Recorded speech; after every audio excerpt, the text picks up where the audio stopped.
Hello and welcome to the Grocery Guru. This is episode 36 and we are here with that guru, Andrew Grant. How are you doing? Morning, Darren. Yes, very good. Thank you. Lots going on at the moment. I know we've got a few things we want to share with our audience, but we can't not mention the football. What's that? Sorry, Darren. I missed it. It's sort of football-like round thing. We might win. Oh, yes. There's a small match on Sunday evening, I believe. Yes. There very much is. And I know you're a big football fan. Yeah, no, exactly. I mean, it's one of those weekends, obviously putting aside the sort of, the passion for the national team. But, as an ex-buyer, we all remember these weekends. Yes. They don't come round very often, but, a royal wedding, a Brit winning Wimbledon, England football team getting through to the semi-finals and now the finals. It's not in your budget. You weren't expecting it. You've spent this whole week ordering in gazillions of whatever it might be, crates of beer, burger buns, barbecue briquettes, whatever. Yeah. And it's all froth on the top of your budget. I mean, happy days. Well, it's like getting a bonus, isn't it? You didn't know it was coming, and there it is. Lovely. Yeah. Lovely. And then obviously the trick is by this time next year, make sure you've moved categories because you're going to have the mother of all spikes to try and overcome. Can't you still just blame COVID? Can this not go on for years? Yeah, but it doesn't get taken out of your budget, unfortunately. So, I'm not sure finance directors know that there's things such as football and COVID. It's just, next year's budget is. So we've got lots of people planning for this bonus weekend. It gives them extra on top of their budget. Fabulous. All right, that makes sense. And what about taking that forward? What does that look like? Well, it's an interesting time, isn't it? Because we spoke, I think, a few episodes ago about the challenges the grocers are going to have this year. Obviously, they got a massive pandemic boost when everybody, when all the other shops were shut. And they're now obviously in the, they're now lapping that fantastic performance. Yeah. And I saw some stuff from NielsenIQ this week, which said that actually, sales in supermarkets fell 2.4% in the 4 weeks to the 19th of June, which actually probably isn't bad. If you think they got something like a 10% bonus, only to be 2.4% down a year later is pretty good. Well, that's much better than I would have thought. The average was 10% up in sales, so now we're saying only 8% up. -2. Okay, yeah, it's better.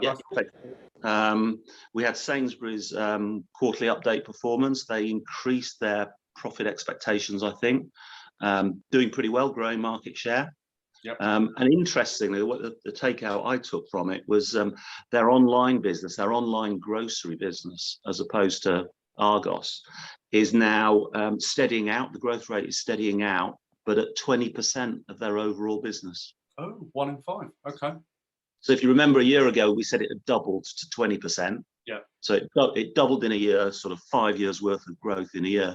But it now looks as if the new normal is sort of, 1 in 5 customers shopping online. Right. Okay. Okay. All right. Interesting. All right. And when we look forward to the autumn that's coming up, what's your predictions for what the UK grocery world's going to look like? Well, yeah, I think, as I said, if you're a buyer in grocery, enjoy this weekend, because there's a whole storm of stuff coming down the pipeline at the grocery sector, yet alone business. We saw this week Haribo can't deliver those nice little sweets because they've got no drivers. Yes. So I think the HGV situation is quite serious.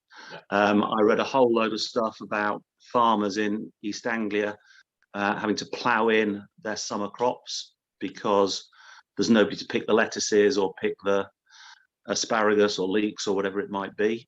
So there's some real, and Bakovar again, desperately trying to hire workers for their convenience factories.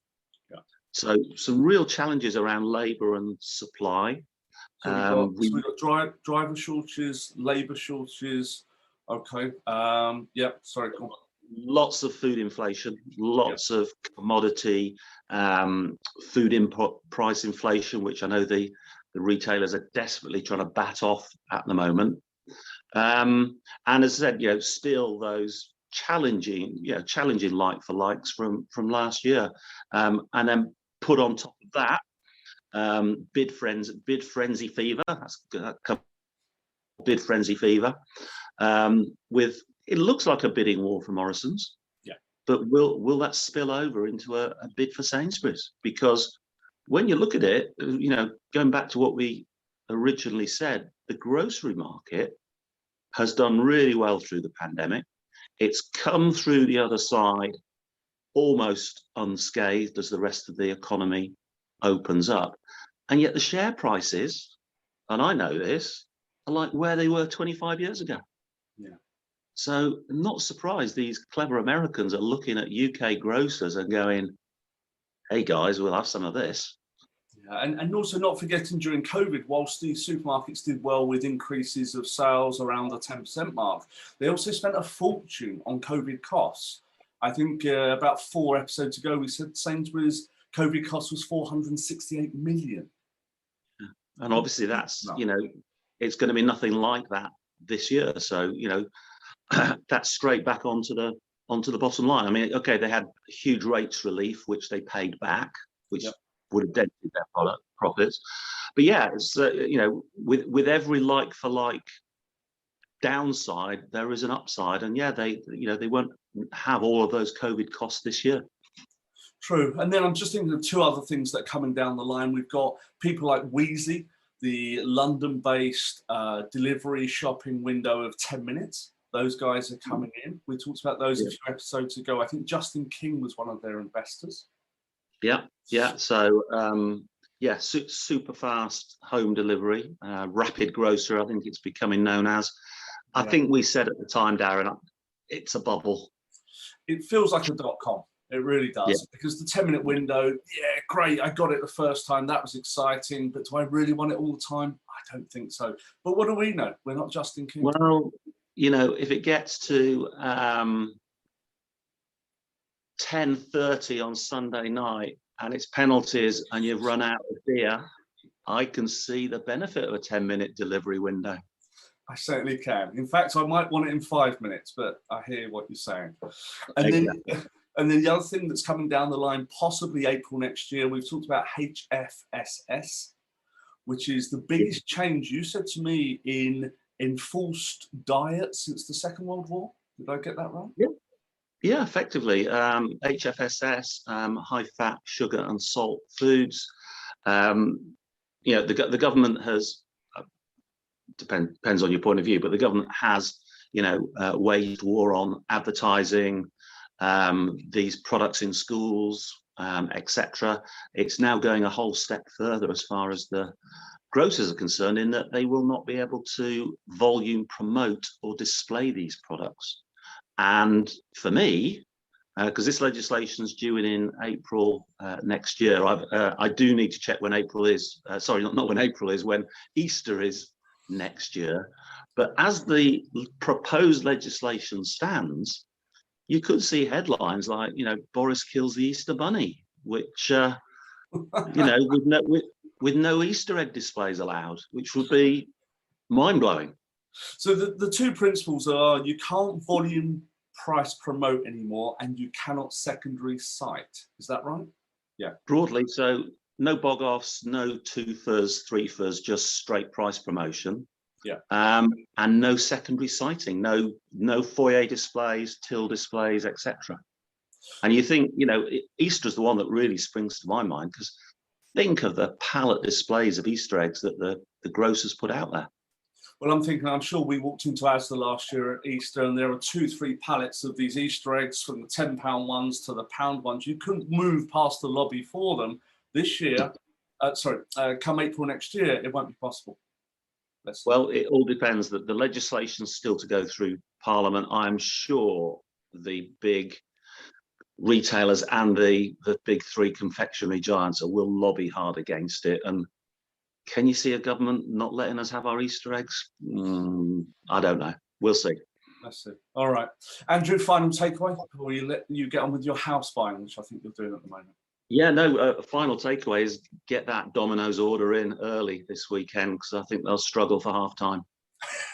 Cool. Oh, and your prediction for score Sunday, what do you think? Oh my God. I'll put you on the spot. I think it's penalties in England. Okay, he said the P word. I think it's a very tense 0-0, and then 9 penalties, and we just scrape it. All right. And what about you? What about you? He said the word. Well, I'm going to go and be a real patriot, and I'm going to go 1-0. Okay. I'll go further than that. I think it's Raheem in minute 43, just before half time. So Sir Raheem on Monday morning. Yes. I'll go with that. All right. You have a good weekend. Thank you, Andrew. Ciao. Bye. Bye. Bye.